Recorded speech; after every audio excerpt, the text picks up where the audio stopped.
Hello everyone, मैं हूं doctor Mubashar मशकूर Mir और आज हम बात करेंगे कॉमन लेकिन काफ़ी डिस्ट्रेसिंग इशू के बारे में, फीमेल हेयर लॉस या महिलाओं में होने वाला बालों का झड़ना। सबसे पहले जान लेते हैं कि हेयर लॉस सिर्फ एक सिम्टम है, इसके कॉजेज अलग अलग हो सकते हैं और फीमेल्स में कॉमनली 3 तरह का हेयर फॉल देखने को मिलता है। सबसे कॉमन है टीलोजन एफ्लूवियम, जिसमें सडन हेयर फॉल हो जाता है, स्पेशली जब भी बॉडी स्ट्रेस से गुजरती है या कोई इलनेस के बाद या फिर हार्मोनल चेंजेस के बाद भी इस तरह का हेयर फॉल दिखने को मिलता है। अक्सर फीमेल्स इसमें कंप्लेन करते हैं कि हेयर शेडिंग बहुत ज़्यादा बढ़ गई है और ये एक डिफ्यूज पैटर्न का हेयर लॉस होता है, यानी कि पूरे सर से जो है बाल तेज़ी से झड़ने शुरू हो जाते हैं। इसमें अक्सर फीमेल्स की जो बन है या चोटी है उसकी वॉल्यूम कम हो जाती है और आपको ओवरऑल देखने पे लगता है कि हेयर डेंसिटी जो है वो काफ़ी रिड्यूस हो गई है। दूसरा जो कॉमन पैटर्न देखने को मिलता है that is called as female pattern hair loss या फिर एंड्रोजेनेटिक एलोपेशिया भी उसे कहा जाता है। इसमें यूजुअली स्लो थिनिंग होती है, आहिस्ता आहिस्ता जो बाल हैं वो पतले होने लग जाते हैं। खास करके जो आगे का हिस्सा है, क्राउन एरिया है फीमेल्स में, वो पतला होने लगता है, जिसकी वजह से जो उनकी पार्टीशन लाइन है यानी जो मांग की लाइन है वो थोड़ी वाइडन हो जाती है, चौड़ी हो जाती है और नीचे का जो स्कैल्प है वो दिखने लग जाता है। ऐसे टाइप ऑफ हेयर लॉस में ज़्यादातर जो फ्रंट का हेयर लाइन है वो प्रिजर्व्ड रहती है और ऊपर थिनिंग होना शुरू हो जाती है। ये यूजुअली हार्मोनल कॉजेज के साथ एसोसिएटेड होता है, जहाँ पे फीमेल के अंदर कुछ हार्मोनल चेंजेस आ रही हैं। अक्सर मेनोपॉज के बाद भी देखा जा सकता है, या जिन फीमेल्स में एंड्रोजेनिक एक्सेस है, एंड्रोजन हार्मोन्स की एक्सेस है, उनमें भी पाया जा सकता है। कुछ फीमेल्स में बिना एंड्रोजेनिक हार्मोन्स के एबनॉर्मेलिटी के भी ये देखा जा सकता है, जैसे कि जिनमें फैमिली हिस्ट्री है, या कुछ लोगों में बिना कोई आइडेंटिफाइबल कॉज के भी फीमेल पैटर्न हेयर लॉस हो सकता है। और तीसरा जो थोड़ा अनकॉमन कॉज है उसे हम कहते हैं एलोपेशिया एरिएटा, यानी एक ऑटो इम्यून फिनोमिना की वजह से बालों का झड़ना एक पैची फॉर्म में, यानी बीच बीच में से पैचेस हेयर लॉस के दिखने शुरू हो जाते हैं। और ये एक ऑटो इम्यून डिजीज है। इसमें इम्यूनिटी की गड़बड़ आ जाने की वजह से जो बालों की हेयर रूट्स हैं उसके ऊपर एक ऑटो इम्यून अटैक की वजह से पैचेस बन जाते हैं, जहाँ पे बाल सडनली गायब हो जाते हैं। और इसके अलावा PCOS, thyroid imbalance, nutritional deficiencies जैसे कि आयरन, विटामिन D और विटामिन B12 की डेफिशिएंसीज, क्रैश डाइटिंग या इवन प्रेगनेंसी के बाद जो पोस्टपार्टम फेज होता है उसमें भी फीमेल्स में हेयर फॉल देखा जा सकता है। अब हम आ जाते हैं डायग्नोसिस पे। तो हर पेशेंट का हेयर फॉल का रीज़न अलग होता है, इसलिए करेक्ट डायग्नोसिस बहुत ज़रूरी होता है। हम क्लिनिक में स्कैल्प एग्जामिनेशन करते हैं, अगर ज़रूरत पड़े तो ब्लड टेस्ट जैसे कि आपका CBC, आपका थायराइड प्रोफाइल, आपका फेरेटिन टेस्ट, और कुछ केसेस में हार्मोनल टेस्ट भी किए जाते हैं बीमारी को डायग्नोज करने के लिए। कभी कभी एक ट्राइकोस्कोपी करके एक टेक्निक होती है जहाँ पे मैग्नीफिकेशन के अंदर हम बालों को एग्जामिन करते हैं और कॉज को ढूंढने की कोशिश करते हैं। जहाँ तक ट्रीटमेंट की बात आती है, ट्रीटमेंट कंप्लीटली डिपेंड करता है कॉज पे।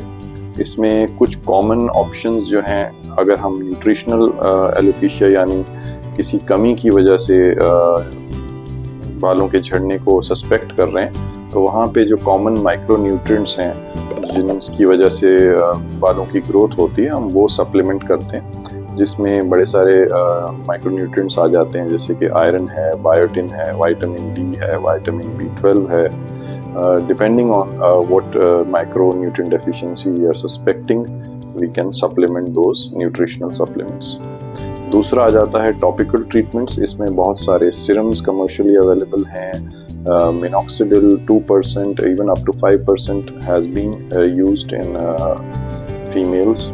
उसके अलावा जहाँ प्रोसीजर्स की बात आ जाती है, वहाँ पे हम PRP थेरेपी ऐड कर सकते हैं। PRP थेरेपी एक प्लेटलेट रिच प्लाज्मा थेरेपी है, जिसमें ग्रोथ फैक्टर्स को आपके ब्लड के एक छोटे से सैंपल से एक्सट्रैक्ट किया जाता है और उन ग्रोथ फैक्टर्स को फिर इंजेक्शन के थ्रू बालों की रूट्स में इंजेक्ट किया जाता है, बालों की हेयर ग्रोथ को बूस्ट करने के लिए और शेडिंग को कम करने के लिए।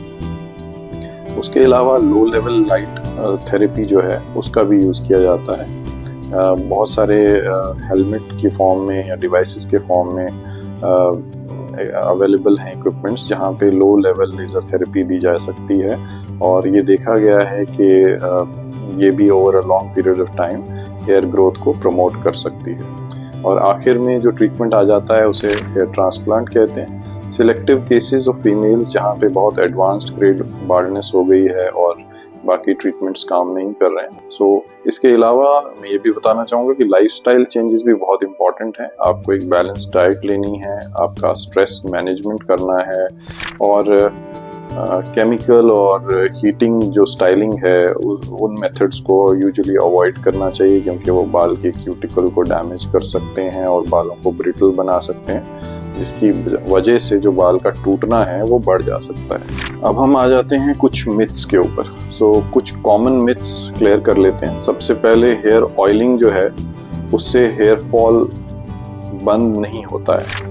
सो ऑयल जो है वो सिर्फ एक कंडीशनर का काम करता है। वो आपकी जो बालों की आउटर लेयर है उसको हाइड्रेट कर सकता है और बालों की जो फ्रीजीनेस है, ड्राइनेस है, उसको कम कर सकता है। बट हेयर ऑयलिंग से एज सच हेयर फॉल का कोई कनेक्शन नहीं है, ना ही उसकी वजह से आपका हेयर फॉल बढ़ सकता है और ना ही कम हो सकता है। दूसरा एक मिथ जो है कि शैम्पू से बाल गिर रहे हैं, कुछ पेशेंट्स ऐसा कंप्लेन करते हैं। सो शैम्पू से बाल नहीं गिरते हैं। Shampoo again is a cleansing agent. So hair fall जो है वो शैम्पू से नहीं होता है। That is mainly because of some underlying cause. वो जैसे कि हमने अभी डिस्कस किया, कोई न्यूट्रिशनल डेफिशिएंसी भी हो सकती है, या कोई हार्मोनल इशू हो सकता है, या कोई एंड्रोजेनेटिक एलोपेशिया हो सकता है, ऑटोइम्यूनिटी हो सकती है। So we have to find out the underlying cause. As far as shampoos are concerned, hair oils are concerned, they are not directly linked with hair fall per se. और hair fall का कोई magical solution नहीं होता है। Hair growth जो है वो एक स्लो प्रोसेस है, इसीलिए जो ट्रीटमेंट भी होता है उसमें आपको पेशेंस और प्रॉपर पंक्चुअलिटी के साथ ट्रीटमेंट करना ज़रूरी रहता है। और अगर आप भी हेयर लॉस से परेशान हैं तो आप प्रॉपर डर्मेटोलॉजिकल कंसल्टेशन करवाएं, आपके कॉज को आइडेंटिफाई करें और ट्रीटमेंट जैसे कि आपके डर्मेटोलॉजिस्ट बताते हैं उसे प्रॉपरली फॉलो करें। Response majority of the cases में आ जाता है और आपको एक सेटिस्फैक्ट्री ट्रीटमेंट मिल सकता है। The only thing is that you have to stick to the treatment for a slightly longer period of time and you have to take proper care of your hair. So इसी के साथ आज का video हम यहीं पे close करते हैं। Will be back with another informative video. Till then, I would request you to like, share and subscribe. Thank you.